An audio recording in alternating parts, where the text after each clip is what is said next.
Episode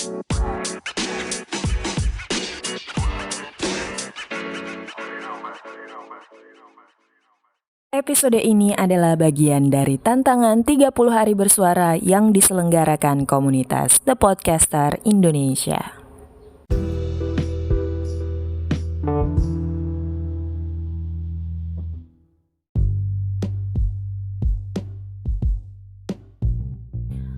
Ada yang bilang kalau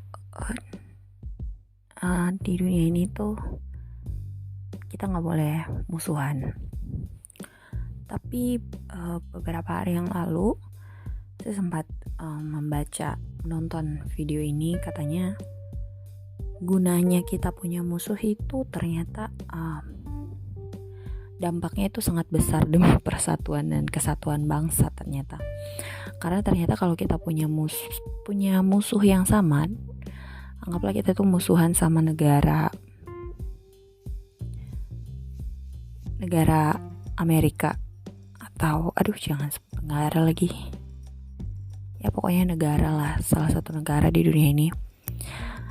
Maka yang terjadi adalah kita semua yang ada di dalam punya satu tujuan yang sama itu merasa punya ikatan yang lebih kuat. Tapi manakala kita sudah tercapai keinginan itu, kemerdekaan Indonesia, maka selanjutnya apa yang harus kita lakukan?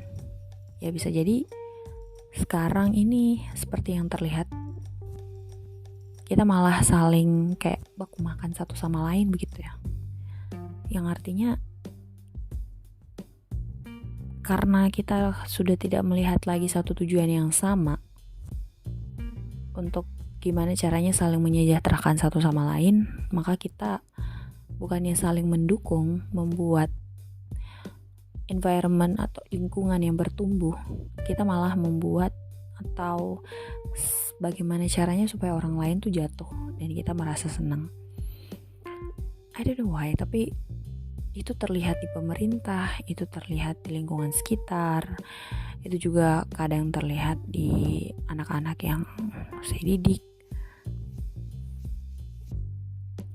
So, apakah perlu kita punya musuh yang sama baru kita sinergi lagi?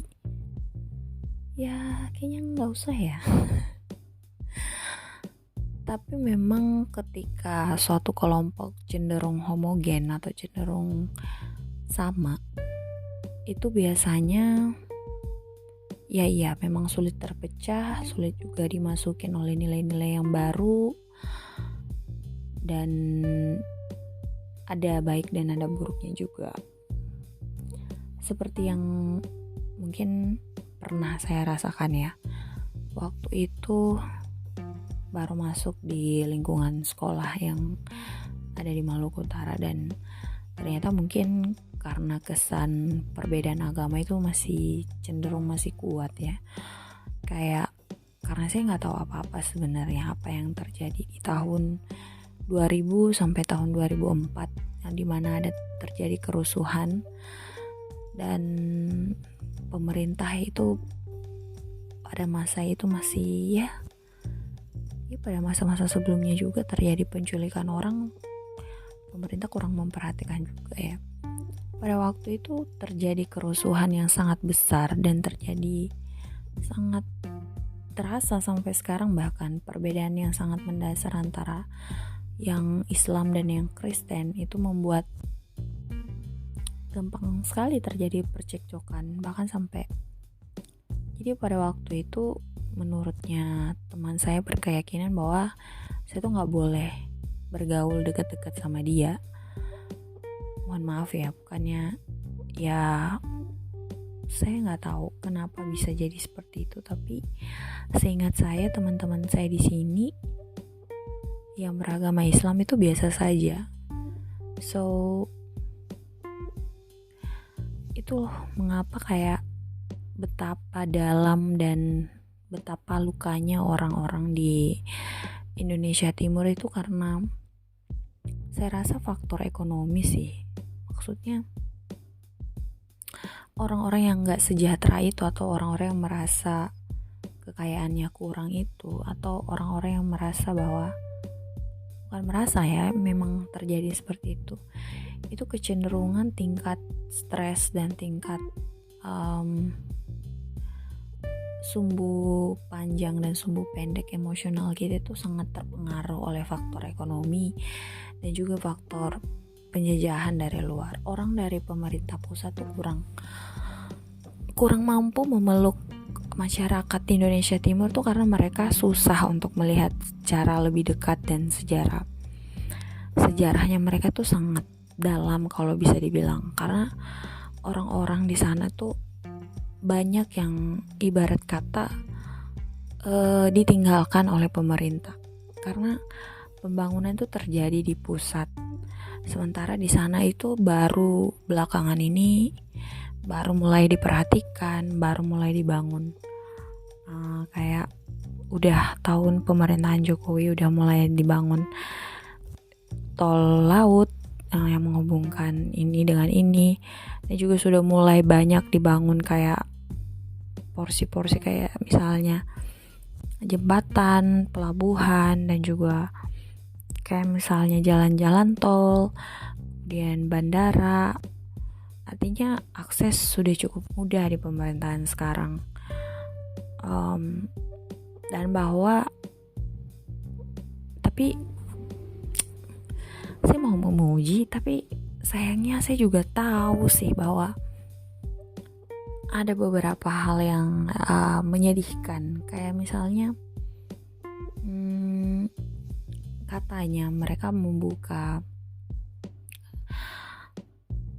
untuk mereka tuh membuka hutan dan untuk membuat lumbung pangan, yang itu terjadi di tahun 2020 dibantu oleh Menhan Prabowo waktu itu, dan juga dibantu oleh Menteri Luhut waktu itu, dan sangat tidak cocok logikanya menurut saya, dimana sebenarnya yang mereka babat itu, atau mereka tuh membuat deforestasi hutan dan menjadikan ini ilmu kehutanannya, ilmu biologinya di mana sih? Hutan itu kan kompleks dan bukan cuma satu organisme dan bukan cuma satu pohon, itu menampung banyak sekali hewan, tumbuhan, mikroorganisme di dalam, dan itu menjadi sebuah ekosistem, artinya bukan satu individu yang ada di dalam. Yang kemudian menjadi pertanyaan besar, mereka membabat semua itu hanya untuk menanam berapa ratus pohon singkong. Kayak gimana coba cara berpikirnya? Sedangkan di hutan itu kan hewan-hewan banyak hidup, terus juga manusia bisa ambil segala jenis makanan di dalam. Padahal manusia-manusia atau masyarakat adat di tempat itu kan sebenarnya sudah tahu bagaimana cara dan memelihara hutan mereka sendiri. Itu gimana caranya pemerintah pusat mau serta-merta gini loh, kayak gimana ya, kayak pemerintah pusat yang ada di pusat tuh terlalu berpikirnya tuh kayak kerangka berpikirnya tuh agak lain menurut saya. Terus udah tahu kayak gitu, banyak kok yang menentang hal itu kan. Pertama kali proyek seperti itu kan pertama kali dilakukan oleh Pak Soeharto kan di Kalimantan, dan struktur tanah yang ada di Kalimantan itu nggak pernah cocok dengan apa yang mereka inginkan. Jadi karena lahan gambut pada umumnya yang ada di Kalimantan di sana, itu kan reservoir, dia mau menampung air itu juga tidak mudah, dan air kalau musim hujan dia nggak langsung masuk ke dalam tanah, artinya beda struktur tanahnya. Terus ketika kering itu di dalam itu dia menyimpan panas di dalam situ, makanya sering terjadi kayak kebakaran hutan dan lain sebagainya. Ini dengan struktur tanah seperti ini mereka mau menanam singkong. Jadi menurut saya makin kesini tuh sinergitas yang ada di Indonesia tuh makin antara pemerintah pusat sama pemerintah daerah, antara mereka, cara mereka melihat masalah di daerah tuh tidak, maksud saya tidak semua masalah itu harus kita jadikan program pemerintah apalah inilah, karena sebenarnya masyarakat adat itu atau masyarakat sekitar itu sudah mampu bertahan dengan dirinya sendiri. Coba deh gak usah ngerusak apa dan tatanan masyarakat adat dan lain sebagainya. Sampai kadang saya juga bingung maunya pemerintah ini kemana gitu. Ya oke lah, mereka mau mengundang para investor luar datang untuk menanamkan modalnya di Indonesia. Tapi sekali lagi para investor ini mereka tahu kalau Indonesia ini bukan, sumber daya alamnya bagus dan sangat mumpuni. Cuma yang menjadi permasalahan adalah sumber daya manusia yang masih kurang. Kita yang punya mindset udah lulus SMA masuk ke pertambangan, tapi kita nggak pernah punya mindset bahwa kita harus kuliah S1 sampai S2 pertambangan supaya kita tuh nggak cuman jadi orang yang bawa, ini bukan maksud saya mau merendahkan pekerjaan orang lain ya, maksudnya kita tuh harus jadi pemikir gitu. Jadi ketika sumber daya manusia kita tinggi, orang tuh akan membeli jasa dan pemikiran kita juga dengan harga yang lebih tinggi. But kenapa sih orang-orang cuman stuck cuman sampai lulus? I mean, oh my god, kita tuh harus memiliki sudut pandang yang ke depan supaya kita tuh punya harga yang mahal. Orang tuh kalau bangun smelter, bangun pabrik di Indonesia bukan cuman pabrik yang untuk mengolah sampai bahan setengah jadi aja, karena ruginya tuh ada di Indonesia. Ketika produk-produknya cuma setengah jadi terus dibawa keluar, kan yang ada tanah kita makin berkurang, yang ada hutan-hutan kita makin menipis, dan juga cadangan energi kita juga makin menipis, dan butuh waktu lama buat kita untuk mengembalikan semua itu. Ya oke lah kalau misalnya mereka bilang enggak kok, enggak ngerusak dan lain sebagainya. Gini loh, kita lihatnya dari sisi ekonomis gitu ya, bahwa sebenarnya kalau misalnya harga nilai jualnya ini rendah, kan mereka nih bangun pabrik yang mereka buat tuh bukan pabrik yang bisa mengolah menjadi bahan yang langsung jadi. Karena apa? Faktor yang pertama adalah sumber daya manusianya yang kurang, artinya orang-orang yang ahli untuk membuat itu tuh kurang. Terus juga di Indonesia alat-alatnya tuh kurang. Terus juga yang berikutnya, mereka tuh nggak mau full-fullan di Indonesia. Di Cina mereka tuh bangun smelter atau pabrik yang benar-benar pengolahannya tuh berteknologi tinggi. Jadi ketika mereka masuk menginvestasi ke negara orang lain, nggak beda gitu, nggak sama ketika dia membuat di negaranya sendiri. Jadi ketika harga jual barang yang setengah jadi sama barang yang jadi tuh sangat-sangat jauh. Yang udah jadi tuh harganya jauh berpuluh kali lipat lebih tinggi dibandingkan yang setengah jadi.